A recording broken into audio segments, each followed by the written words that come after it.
My title is The Golden Bridge Away from America, and it's about gold and the mystery.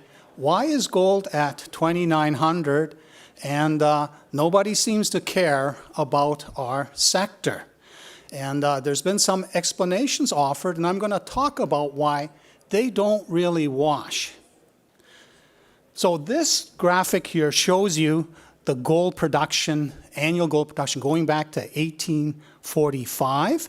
And you can see how it's grown particularly well during the last 20, 40 years.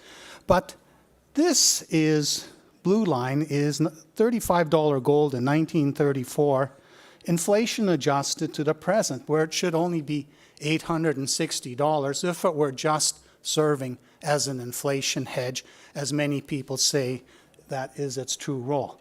Today, gold's above ground gold stocks were $20 trillion. It was this at the end of, at the average price of last year. And now we have gold parked right up here.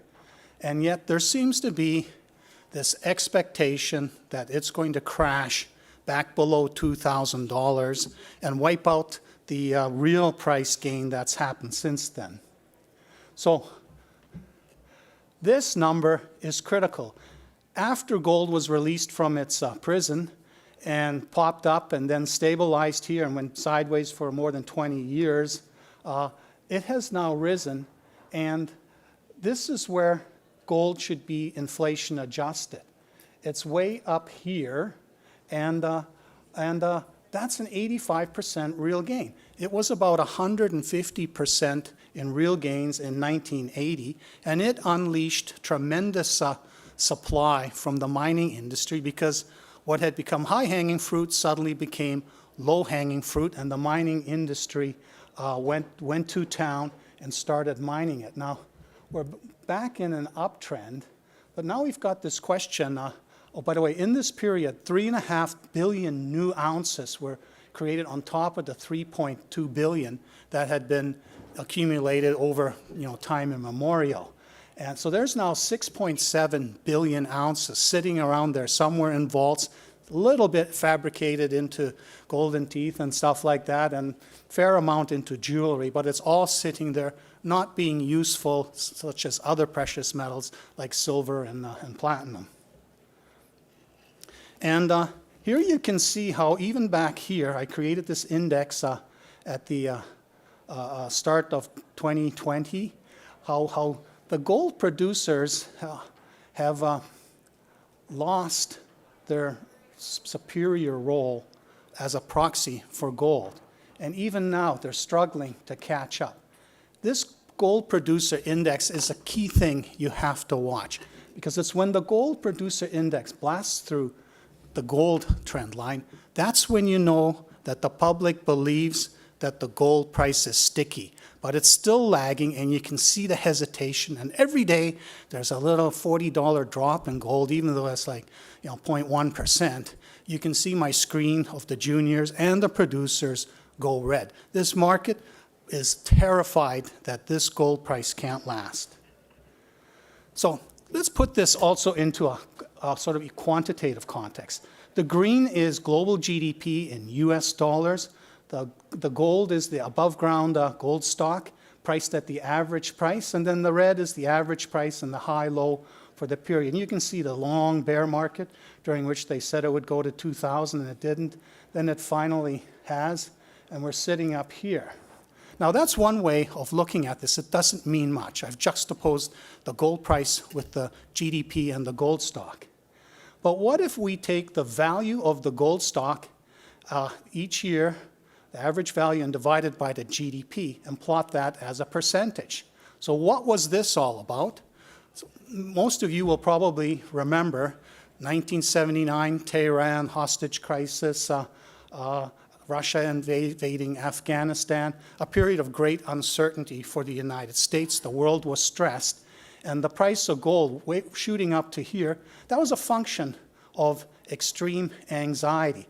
And then as everything stabilized, this was sort of the nadir, where it was only 3.5%. This was where America was the declared hegemon with no competition anywhere, and China was just beginning.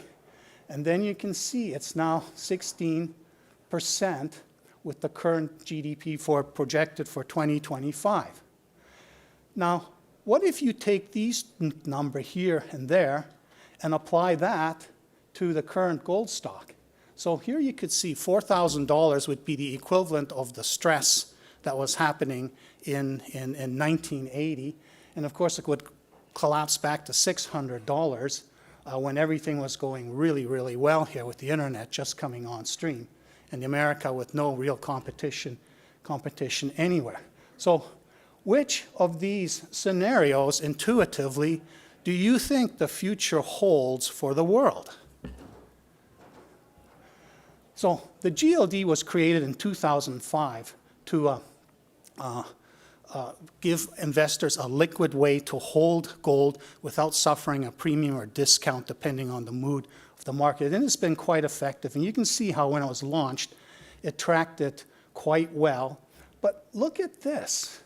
Here we see gold starting to take off. You see a bit of the COVID response, then it stabilizes. But then this tremendous run that started in 2023, the holdings of the GLD ETF have essentially remained flat.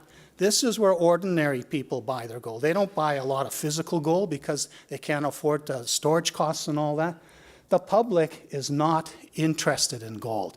And again, this here you have to watch.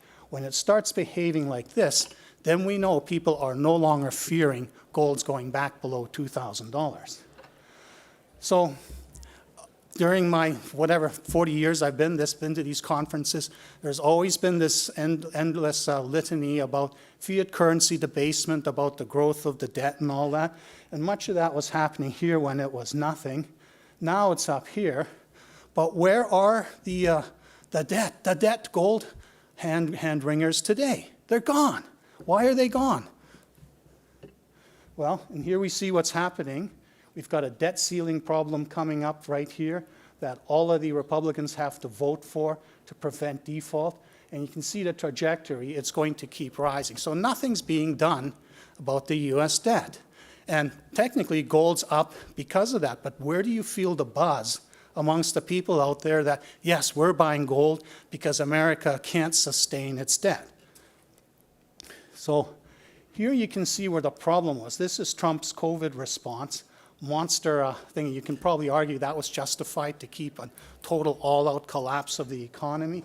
But it's still stuck here, the annual deficit. And that's what's grown the federal debt to $35 trillion and will be $42 trillion by the end of the Trump term, if there ever is one. And here's what's now being done. You got Emperor Musk's Doge Commission chopping away, but he's chopping away at the peanut gallery. This is where the real chopping has to be done. National defense budget, the second biggest item. Social Security, retirees. Can't do anything about net interest, and that's only going to get worse. Health and Medicare. The health is Medicaid and stuff like that. Income security, welfare and unemployment insurance, and veterans.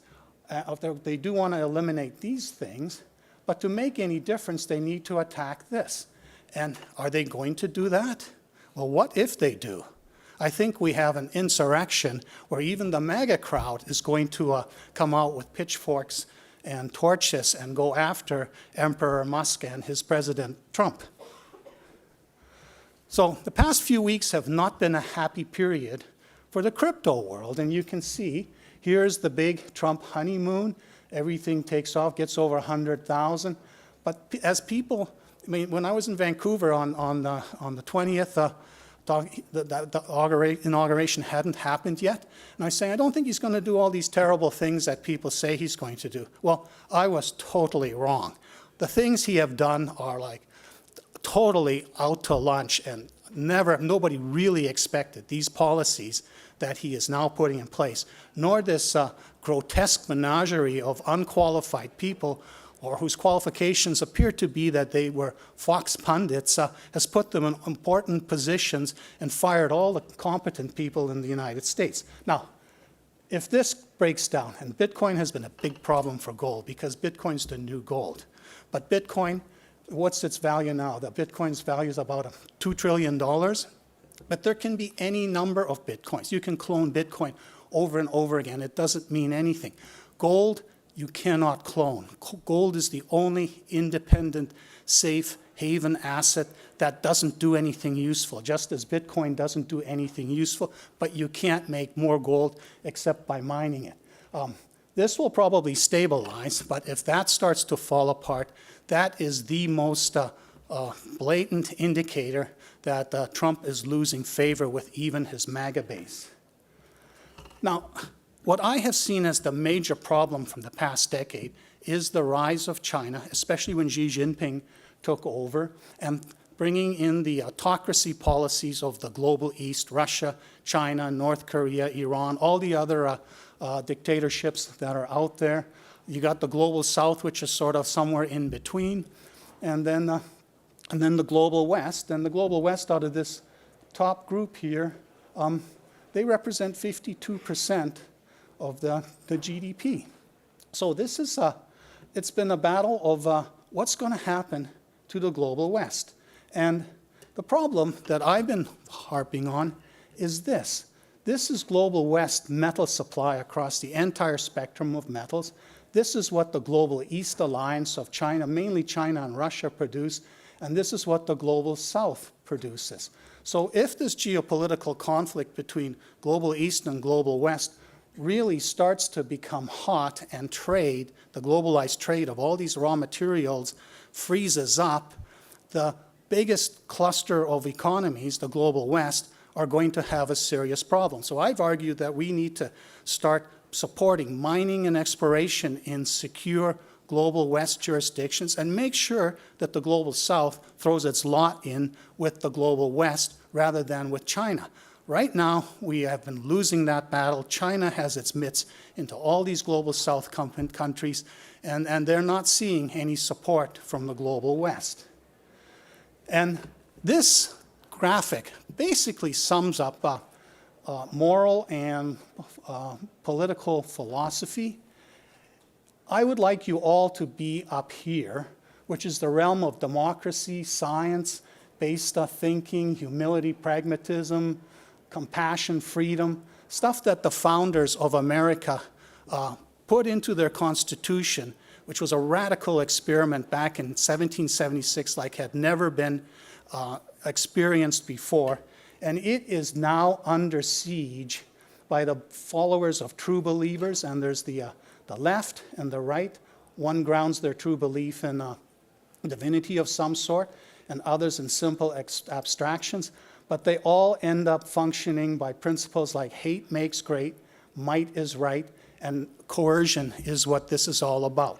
So you can be left or right, but you need to be part of the democratic process. And this is now under siege. The world is changing. We are reverting to something that harkens back to the 30s.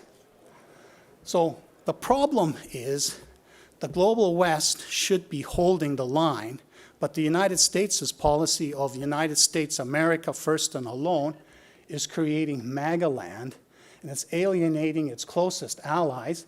Now Trump thinks that he's going to be buddy-buddies with Russia, and somehow that will end up putting Russia on the outs with China. Well, that's a bit of a fool's belief. So this problem is now facing the world, and everything has changed in the past 6 weeks since Trump's inauguration. Now, here's the problem faced by the United States. If it's America alone, the blue is what America produces, and the red is what Russia and China produce. So in terms of the raw materials that make everything work, except for oil and natural gas, the United States is at the mercy of what it perceives to be its enemies. And you know, the media has been all about, yeah, Trump's going to hand Ukraine to Russia, and then Russia's going to open up for business. But how serious can Putin be when he trolls Trump and says, hey, we'll reduce our defense budget by 50% if you reduce yours. And maybe China will, maybe China won't, who knows? Well, here's America's defense budget. You reduce that by 50%, and here's Russia's puny budget, which is really nothing. he's asking America to stand down and give up its military supremacy. And China's, by the way, is probably all the secret stuff they do somewhere up here. Now, his crazy idea is that we'll solve our problem by exploiting Ukraine's resources. Well, this is what Ukraine produces in terms of metal. It's sweet piss all, some iron and manganese and a bit of titanium and zirconium from mineral sands, which are cheaper from places like Australia and Kenya. If there were anything worth developing there, it would already have been done. And there is potentially lots of stuff there, but the China price controls everything. And in China, the profit margin does not matter. You have to remember, China is still a type of communist society. It's a hybrid type which uses corporations, partly owned corporations, to control things. It can operate projects at break even and create the China price for metals that makes it impossible in the global West and even the global South to develop and mine, operate deposits and mines profitably. And this is not going to change because where's the capital going to come from? The CapEx and then the OpEx. Zelensky said, yeah, this is fine, because he says, okay, well, we don't have the CapEx, so you're going to put it up, and this will operate at break even, which means lots of jobs for our people. And this revenue that you're going to collect, where you're going to impose a 10% gross royalty, or you're going to wait for non-existent cash flow to emerge. So this is an absolute joke, and I hear they had a blow up today because Trump wasn't even going to guarantee Ukraine's security. So Canada, however, much larger country with a substantial breadth of materials in the ground, but still kind of not really punching above its weight. It should be producing a lot more. And Canada really is the solution to the global West survival, because the United States, with its NIMBY lobby and its lawyers who are going to be hard to displace, it's not going to ramp up production very quickly. But Canada has been obsessed with nonsense for the past decade, signing UNDRIP, elevating a group of people who are 3% of the population and claim 4%, 4 times Canada's entire landmass as their territory, as very special and having final say on everything. Now Trump has threatened to annex Canada. This is not a joke. This guy is insane. He is on a megalomaniac power trip, and he's now got everybody in place to enforce it. Canada could become a conquered nation within one day. It's kind of like almost like the Germans walking into France and taking everything over there. And then this is an opportunity for First Nations to actually rethink, are we part of Canada? Their culture and all that should be respected, but it shouldn't be to the degree that they own and control everything. So Canada now completely needs to rethink its attitude towards mining and exploration, and the First Nations need to say, we are part of the solution, we're going to do it right, we're not just going to be obstacles, because your outgoing Prime Minister said, well, this is for the best because we really like stuff to be mined in shitholes like Congo and that, where the people downstream have no powers whatsoever to protest against all the pollution that creates these cheap metal prices there. So now to get to my main topic, this is a history of central bank changes over the past 100 years. The blue is what America was acquiring in those periods, and the red is what the rest of the world was. So you can see here, there's a period, by the end of the World War II, the United States has accumulated an awful lot of gold, but then it starts to lose the gold because it made its gold exchangeable for US dollars at $35 an ounce. So the rest of the world, seeing the inflation come along, just started handing their dollars back to America and pretty much started draining the gold holdings until Nixon closed the window in 1972 and released gold from its prison. And we had a period of central bank liquidation. Canada blew out all its gold. The UK blew out much of its gold. But after the financial crisis, things changed, and we have seen a streak of central bank accumulation since then. And now this is being attributed to the strength in gold. But it's not really that enough to move the needle. Because you look at this, the green is what the total central bank holdings are, and it's like peanuts. It's been almost flat in the past few years, and the percent that's held by central banks keeps declining as the production keeps going up. So official sector holding or accumulation is not the explanation. Even though there's good reason for the global East to be buying gold after the U.S. weaponized the U.S. dollar after the Ukraine invasion. So here's the key part of the story. This little pinkish thing is China coming out of nowhere in the 1980s to become the biggest gold producer in the world. Russia also keeps expanding its production. Australia's done pretty good, and Canada's held its own, whereas the United States is sort of in decline in terms of total gold production. Now, this chart is really important. Since 2000, China has produced 265 million ounces domestically. Its central bank in 2000 owned 13 million ounces. You can see the sort of periodic adjustments of what it claims to own. It's only about 73 million ounces, but China's the official buyer of all its domestic gold. What does it do with it? Does it sell it to its people, say, yeah, the RMB sucks, you should own gold instead of the RMB? I don't think so. Does it dump it into the global markets, into London, and end up stuck with US dollars, which it's been shipping back to America in exchange for T-bills, which are now a big problem because it owned trillions. It now supposedly only owns 1 trillion of them. And the simplest explanation is, no, China owns all this gold. This is still part of the official holdings. Now, they hide everything because they are this distributed entity. The state owns parts of all these corporations, so you can easily hide an enormous stash of gold. And this is what I think China's true holdings are. Just by keeping the gold that it produced domestically, it would dwarf the holdings of the United States. And all this buying that has been happening in the last market, that little bit of official sector gains that we've seen reported by the IMF, does not explain gold going from $2,100 to $2,900 in the complete absence of any interest in global West markets through instruments such as the GLD. No, there has been massive accumulation going on with gold. And this accumulation, if it is being done by global East state actors, it's sticky.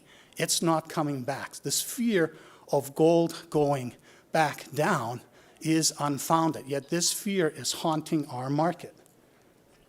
And this is also haunting our market because last time Wall Street crashed, we got cremated in the process.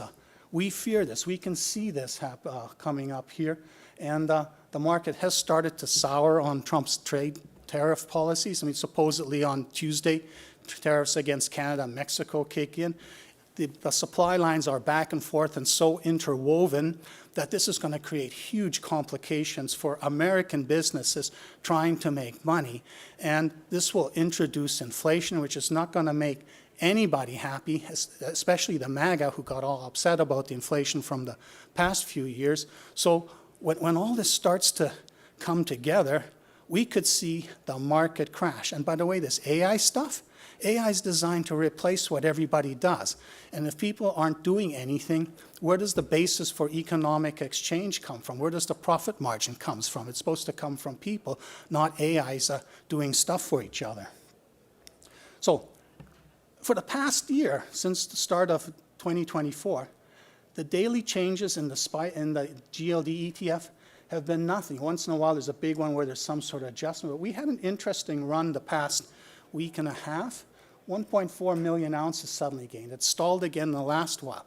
But this has to explode to much, much bigger. This is what we have to watch. When we see the money flowing into the GLD, and I'm not going to get into explaining how it works, but there's an arbitrage mechanism which causes gold to be deposited into the GLD if the price ends up at a premium. And the price will end up on a premium because retail and even funds and that are starting to buy it on the New York Stock Exchange. When we see these blue lines start shooting through the roof like they did in the first part, back down around here, then we will know that good times are coming back for our sector. So I've got the best bottom fish collection ever, 108 companies in it right now, and it's done quite well for the year so far, 23%, but it's actually due to a handful of companies, one of which just presented in the earlier period, and another one which is going to be presenting in my session. So the first one is the big thing happening in the Toodoggone district. AMARC's results at the Aurora, they're phenomenal. It changes everything. The 0.2 to 0.4% copper grades and 0.4 to 0.6 gram per ton of grades of the Chemist deposits. That's what everybody expects from this part of BC. Now we have 1 to 4 gram per ton and 0.3 to 0.6% copper grades coming out of the Aurora in an area that was actually the last of the targets that AMARC and Freeport were testing on the Joy project. This changes everything, and it's in a setting where this could have been found ages ago, but the geology wasn't quite right. Now we have a rethink underway, and Fletcher Morgan will be explaining to us how they're going about with that.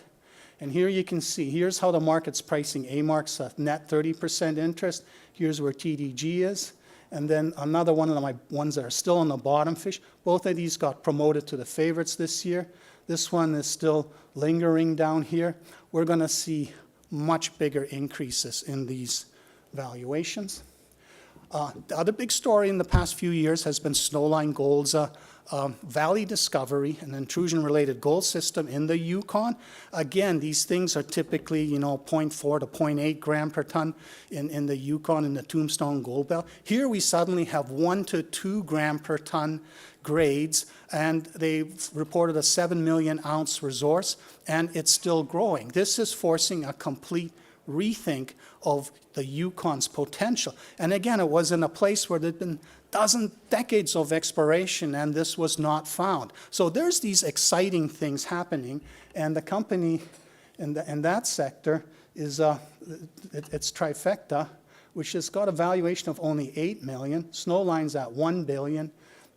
And Sitka Gold, which was a bottom fish last year that's now a favorite, it's having success finding these better grades at depth and block caving this sort of a higher grade gold potential, especially at $2,900 gold. If it proves to be sticky or even low relative to what's coming, there is enormous value upside coming. And then in that same area, just sort of kind of across the street from the Mount Hinton project, is the Haldane project of Silver North Resources. And this thing isn't quite as big a footprint as this, the Keno Hill district, from which 200 million high-grade silver ounces have been yanked in the past 100 years. And you wonder, well, if nothing was found here in that period, there must be nothing to be found. But there's a special reason why this could be a partial mirror image of what's going on there. And there, right now, $6 million valuation for that story. And Jason Weber's going to talk about that. And anyways, I've changed stuff. The 450 deal, where you get access to everything, ends March 31st. Those people will be grandfathered.